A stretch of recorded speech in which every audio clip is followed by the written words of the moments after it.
Hello, my name is Peter Parfitt and welcome to part 3 of my mini-series of the extras that you can do with your Festool Domino DF500 and DF700.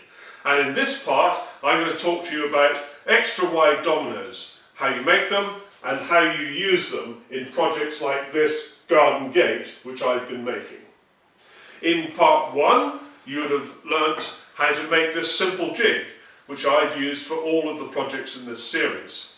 You also in part 1 would have seen how I used that jig to fit hinges in a door and frame. In part 2 I showed you how to fit a mortise lock and how quick and easy it was using the Domino DF700. So now on to the final part, extra wide dominoes. Well, I've done all the cutting out. I've got quite a bit of sanding to do and a little bit of finishing work on these edges with the router later. But right now I want to get the centre lines for the domino joints for the top and bottom rail done properly. Now I've set it up dry and I know that the top and bottom rail are in the correct place. And typical of Festool, or rather typical of my wonderful Capex over there, everything is beautifully square. So those are in the right position. I can now mark the centre lines for the dominoes on these two rails. I'm going to be using extra wide dominoes which I'll be making shortly, and for these joints on this side it'll be 65mm wide stock. They're 14mm thick and they'll be at the maximum depth possible with the XL700 which will be 140mm. They'll be in a double configuration like this for maximum strength. The dominoes nearest to you will be narrower because the stock is narrower anyway, but they'll still be 14mm thick, but this time 45mm wide. And the length this time is less, that will only be 120mm long. And the dominoes for the rails, again I'll make these up, and these will only be 100mm long, they're only 10 thick, and they're only 40mm wide. So that's what I'll be doing shortly, but right now I want to mark these centre lines. Well, I've marked where my centre points are on my top and bottom rails, and I've removed the intermediate rails because they're no longer required. I'm actually using them underneath as spacing pieces so that I can insert the brace underneath the frame as it now stands, so I can mark where it should be cut. I've put pencil lines on, very nice sharp pencil used, and I will make sure when I cut them I leave the pencil line so it's nice and tight. I've also measured the angle and it's 46 degrees, so I'll take that to the Capex and get that cut. I've now got it in position. Remember, this is the bottom of the gate, that's the hinge side, and the diagonal brace goes downwards towards the bottom hinge side of the gate, like so. And I now need to mark for my dominoes here and here. I'm now taking the stock that I'd prepared for my extra wide dominoes and I'm putting on the round over edge using a 1/4 inch round over bit in my router table.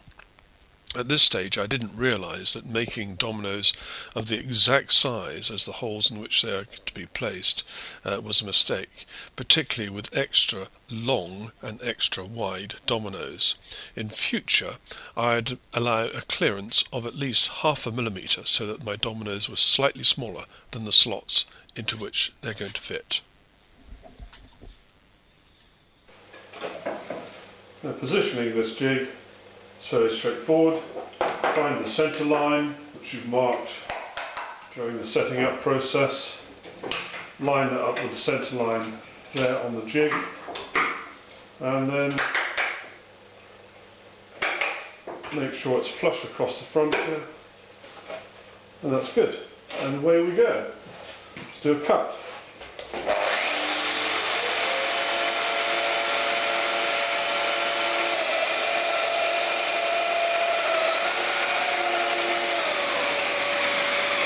And I think you can see that that works out quite nicely. Incidentally, that's a little whoopsie I did, and I've left it there to remind me. Always check the height setting on your domino. Now, all good things have to come to an end at some stage. There are times when using the jig is near impossible because we're right at the end of the stock. But do not be deterred. We use exactly the same calculations as we did when we were using the jig. In this particular case, I want to cut mortises which are 65 millimeters wide. Now remember, our cutter produces 27 millimeters. 27 away from 65 is 38. So therefore, from my centre line, I'm going to mark 19 in each direction. That's half of 38. So those will now be my two left and right centre lines for my cuts.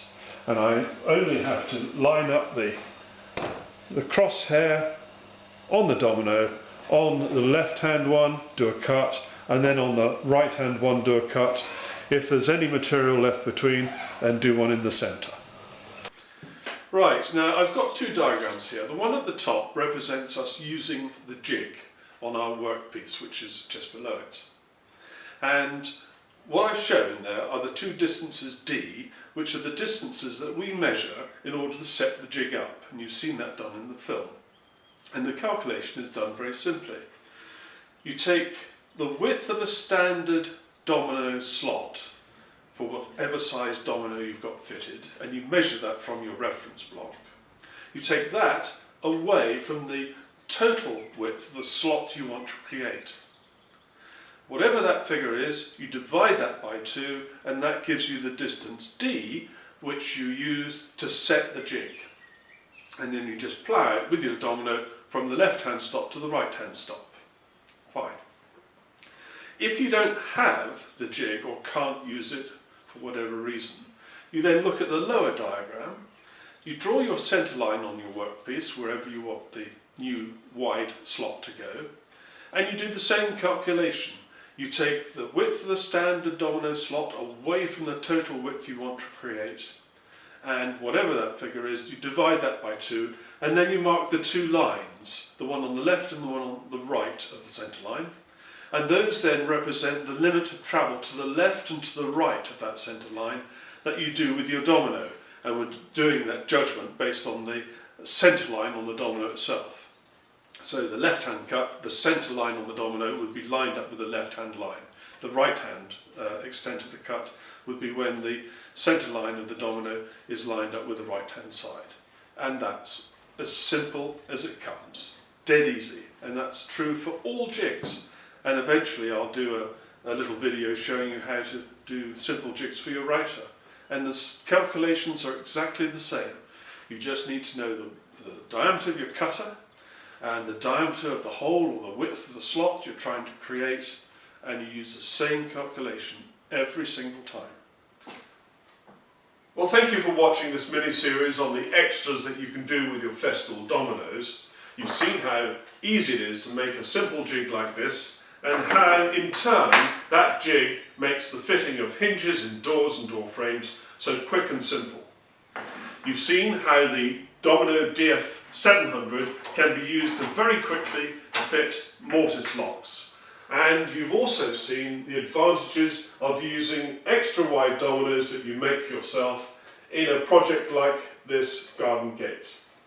I hope I persuaded you that having a reference block for each of your domino machines is a good idea so that you can plan joints, and also it will aid you in the design of any jigs that you might need to make. Now I've got a door to hang and a gate to hang, and so I better get cracking. Thank you very much for watching. Bye bye.